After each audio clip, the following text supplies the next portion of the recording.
Bueno, pues mire, ¿cómo explicarle esto? Son muy atípicas las conferencias de prensa ahora, ¿eh? Ya no se responde más que una pregunta por persona. Ayer había quedado pendiente, y esto es una nimiedad, es la forma y no el fondo de la mañanera, a la que vamos a ir en cualquier momento. Pero ayer había quedado pendiente Eduardo Esquivel Ancona, porque el presidente le respondió a Eduardo Esquivel Ancona su primera pregunta, y pues de pronto decidió ya irse, dijo, ya me quiero ir, ya, con mucho respeto, ¿no? Digo, ya me voy, ¿no? Y le dijo, ay, mañana te respondo la siguiente pregunta, ¿no? Y lo dejó pendiente. Hoy llega, se hace la presentación sobre salud, ya sabe, la consolidación del sector salud para buscar que pues se llegue a un sistema de salud para todos, con medicamentos para todos, con médicos para todos, de forma gratuita. Y después de eso dice, bueno, le voy a dar la palabra a Eduardo Esquivel Ancona, que quedó pendiente, luego señala a alguien más, no sabemos a quién fue, y luego otra persona, ¿no? Ah, bueno. Y Eduardo Esquivel Ancona le hizo un par de preguntas sobre finanzas, sobre economía, pero de ahí se soltó a hablar y hablar y hablar y a dar datos interesantísimos que ahora le vamos a comentar. Y una vez más termina su mañanera de forma, pues, inesperada. Son las 9:15 de la mañana, considerando que han habido mañaneras que terminan hasta las 11, imagínense usted, ¿no? La termina de forma inesperada porque, bueno, ya es el final del sexenio y no se consigue, pues, más preguntas, no hay la posibilidad de que alguien más le haga preguntas al presidente López Obrador. ¿Qué le digo? Da datos extremadamente fuertes, extremadamente duros. Cierra el presidente hablando de este incidente terrible ahí en Chiapas, también hablando del huracán eh, Beryl, el cual ya se, pues, el cual aumentó a categoría 5 y está ocasionando, pues, mucha preocupación ante su llegada a México y a los Estados Unidos. Dice el presidente que, bueno, que están preparados, pero que de todos modos le hace la recomendación a la población de que se piense que las cosas materiales son lo que menos deben importarnos, ¿no? Lo que menos deben importarnos son las cosas materiales, hay que salvar la vida. Se espera que para finales de esta semana es que llegue, pero yo le pido a usted que nos ve, que nos escucha, que por favor se mantenga pendiente de cualquier situación que ocurra, de cualquier, pues, incidente que pueda llegar a pasar ahí y de las recomendaciones de protección civil, de lo que vamos a estar informando aquí en Sin Censura, mientras nos llegue pues, la comunicación por parte de las autoridades. Así que muy pendientes de esto. Pero le digo, el presidente, pues desde un principio le responde a Eduardo Esquivel Ancona sobre, por ejemplo, el tipo cambiario, le habla de cómo es que es el primer gobierno, el suyo, desde 1970, en el que no hay una devaluación del peso. Destaca los incrementos absolutos en la recaudación por parte de Hacienda, habla de un 251,000 millones de pesos en el primer semestre de 2024. Y de ahí, Eduardo Esquivel Ancona pues le pregunta qué comentario le merece que ayer, en sesión privada de la Suprema Corte, la ministra Yasmín Esquivel pide la cabeza de Norma Piña por no ser una buena interlocutora entre el Poder Judicial y el Poder Ejecutivo. Este es el tema, este es el fondo de la mañanera, no lo que pues acaba de ocurrir, los últimos datos que dio, ni termina la mañana, no. Esto es el fondo de la mañanera, este es el objetivo, el objeto absoluto de este clip que le estamos presentando. Esto que le pregunta Eduardo Esquivel Ancona sobre la cabeza de Norma Piña, lo que le responde el presidente, porque mire, de forma pues hasta ingenua, me parece, de los conservadores, ha estado diciendo, ok, no va a la reforma, si no va a la reforma judicial, les damos la cabeza de Piña en bandeja de plata. Hombre, que eso que nos importa, ¿no? Sí, es por supuesto necesario que en algún momento esa señora deje de ser la ministra presidenta ante tanto daño que ha causado, pero ella es solamente uno de los síntomas de esta enfermedad llamada Poder Judicial. Ella es la ministra presidenta Norma Piña. Ha sido una afectación muy grave en cuanto a esta enfermedad que afecta a México, que tiene a México en la cama en estos momentos, pero es solamente uno de los síntomas, una de las afectaciones en estos momentos. No es la enfermedad que debe de curarse y no podría de ninguna forma el movimiento de la Cuarta Transformación dar su brazo a torcer y decir, órale, como nos están ofreciendo que ya se vaya Piña, les vamos a dar una reforma descafeinada como tanto menciona la compañera de Reforma Claudia Guerrero, ¿no? Que estaba, insiste con que una reforma descafeinada y no sé qué, no sé cuánto. En primer lugar, el presidente López Obrador le dice, a ver, no es que no es que yo quiera la cabeza de Piña ni que renuncie. Dice que pues él tiene que respetar lo que opinan los ministros, pues es otro poder, pero que de todas formas el mejor método para resolver los problemas es el método democrático. Ese que está buscando en estos momentos renovar al Poder Judicial de manera ordenada, sin excluir a nadie. Pues si se pueden elegir los impartidores de justicia, se va a avanzar muchísimo, pues serán libres los políticos de políticos y potentados, estos jueces, al ser elegidos por el pueblo. Y le digo, es el momento en el que a grito pelado, la compañera de Reforma, Claudia Guerrero, quien por cierto, bueno, ella y su medio y sus compañeros fueron exhibidos en la mañanera, le cuestiona al presidente qué opina de que se esté planteando una reforma descafeinada a cambio de que renuncie la ministra presidenta Norma Piña. Lo otro, pues que la gente, que el pueblo, la mayoría, está a favor de esa reforma. ¿Cómo ir en contra de la voluntad de millones de mexicanos?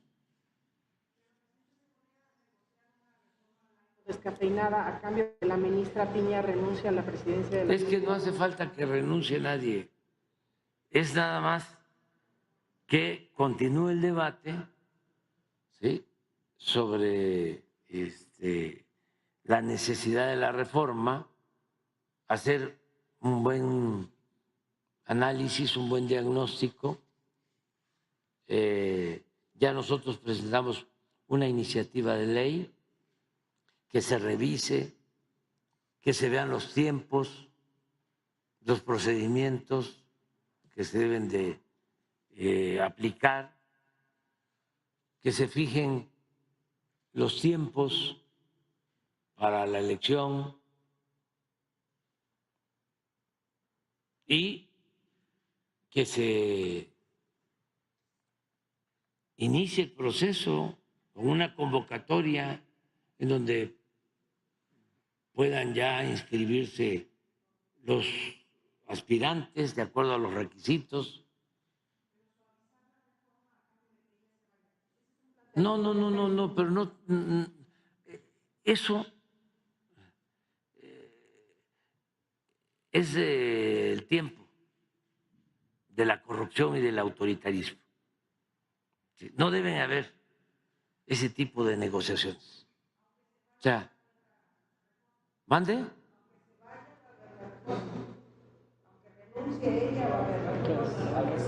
No, es que no es una concertación como era la costumbre en la época de, ¿cómo se llama?, Salinas. No. Que sea de conformidad con la Constitución y de conformidad con la ley. El procedimiento está muy claro. El presidente,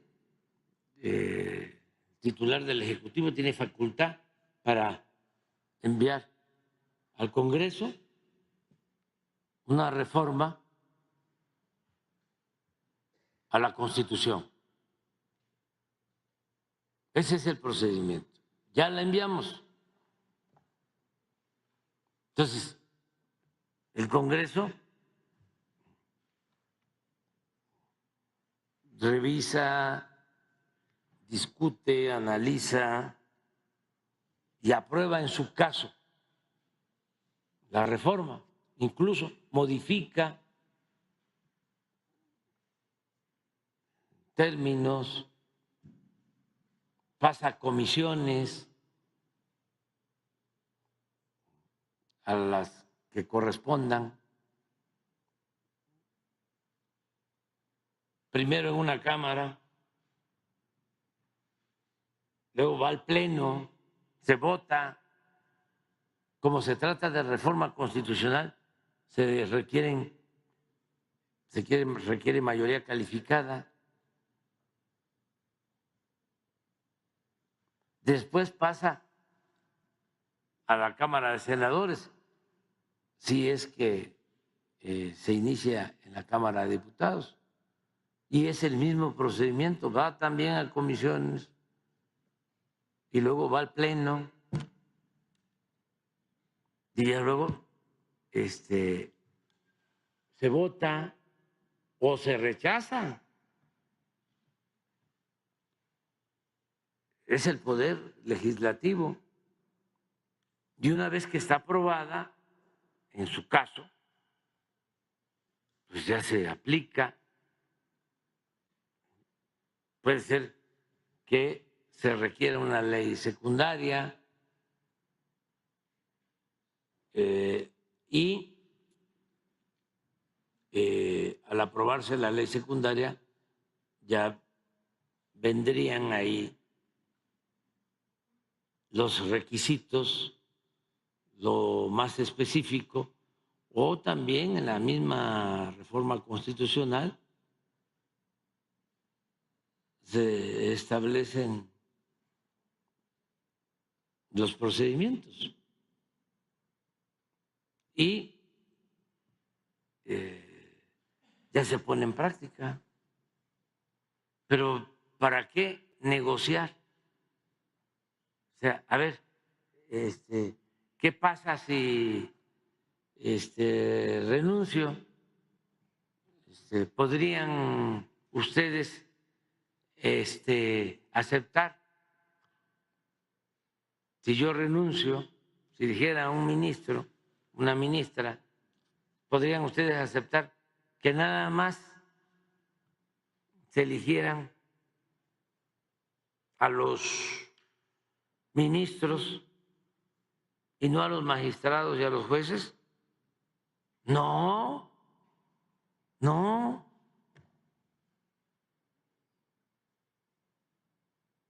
O sí,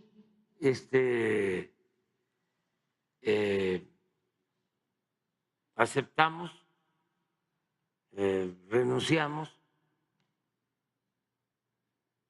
o vamos a aprobar la reforma, pero que no dejemos nuestros cargos hasta dentro de 3 años.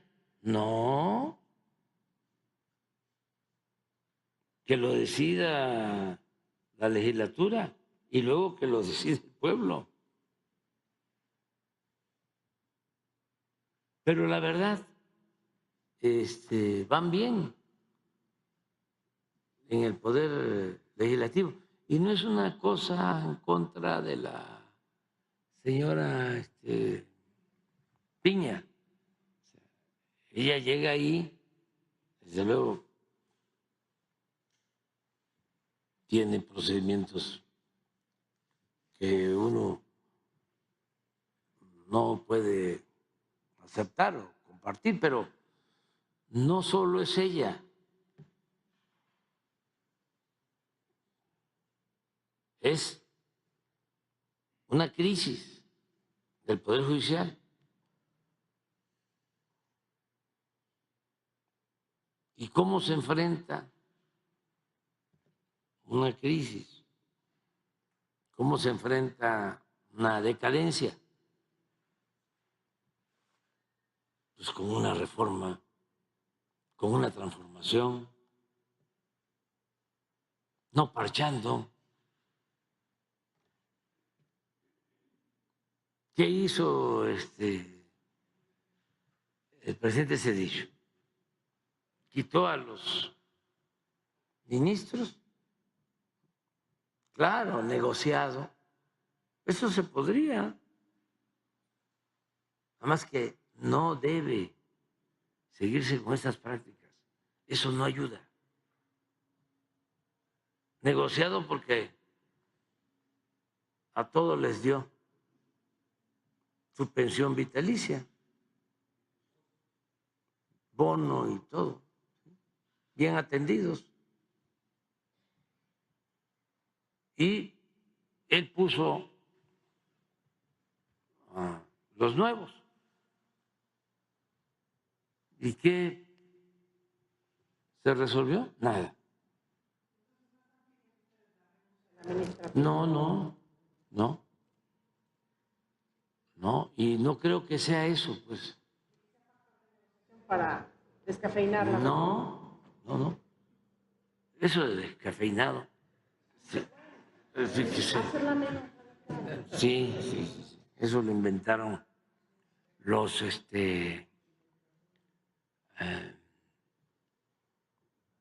centristas,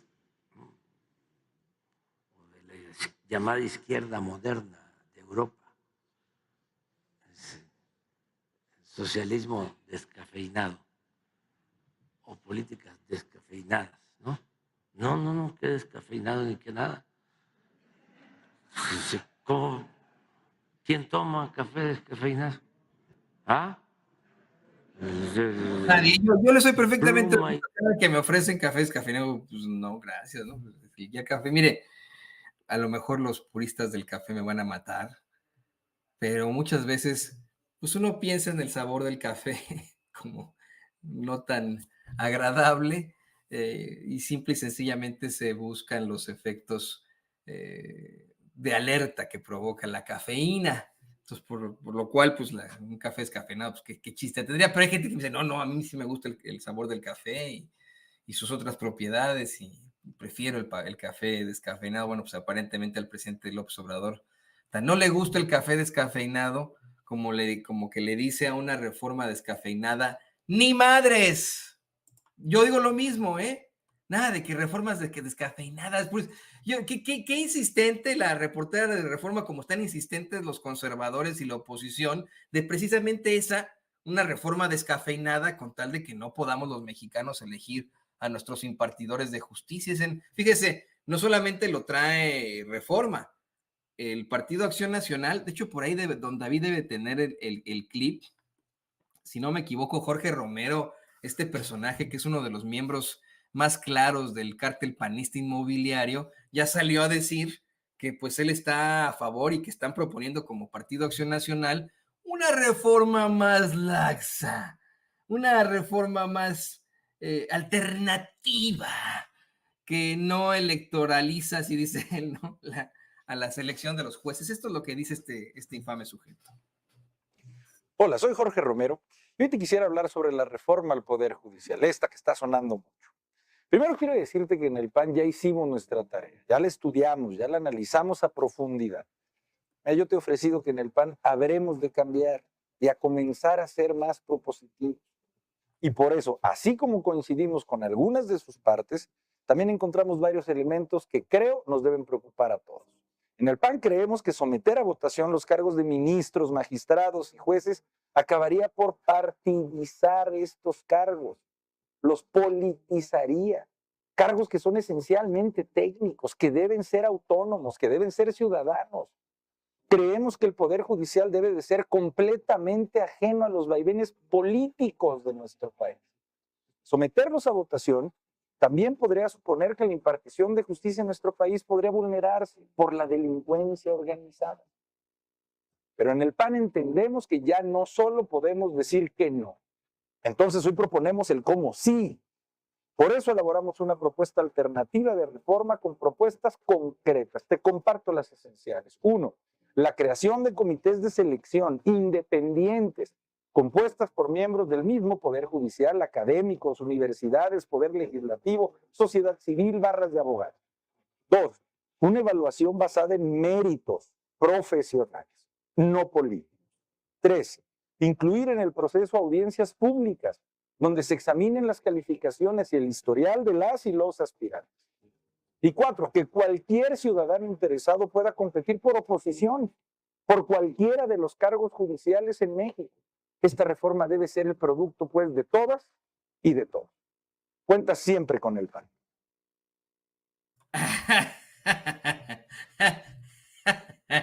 Qué forma de cerrar, ¿no? Dice este cuate que contamos siempre con el PAN. Mejor decir, bueno, tú, Toño, tú específicamente, tú no cuentas con el PAN. No, ni quiero, gracias. Gracias, señores, pero no gracias. ¿Ve cómo se oponen a esta reforma? Dice que el hecho de que podamos elegir como mexicanos, como pueblo de México, a nuestros jueces, a nuestros impartidores de justicia, podría ser algo conflictivo, algo que incluso vulneraría nuestra realidad y que podría permitir que ya siempre meten el crimen organizado. Estos cínicos que metieron el crimen organizado en la política abiertamente y que es hoy conocido por todos. Tan es así que uno de sus máximos representantes, Genaro García Luna, y aunque ellos nieguen que sea del partido, lo es, está aquí en Estados Unidos a punto de recibir una sentencia, ya después de haber sido declarado culpable de una serie de cargos relacionados al narcotráfico. El secretario de Seguridad Pública de Felipe Calderón, todavía después de lo que han causado en el Partido Acción Nacional, se atreven a volver a meter en esto el crimen organizado y a decir que podría, pues, provocar problemáticas con el crimen organizado. Como si en estos momentos los jueces, ministros y magistrados del Poder Judicial de la Federación no estuvieran abiertamente liberando a delincuentes y narcotraficantes, ¿no? Date cabrón. Por eso es que el presidente, bueno, pues se burla de ellos y le dice, no, hombre, descafeinada ni madres. Y aclara que no tiene algo en contra de la señora Piña, que aunque pues tenga cosas inaceptables, pues no solamente es ella, sino una crisis en todo el Poder Judicial. Y miren, aparentemente el presidente se burló de las chayoteadas de algunos corresponsales de la mañanera. Por eso le quiero preguntar,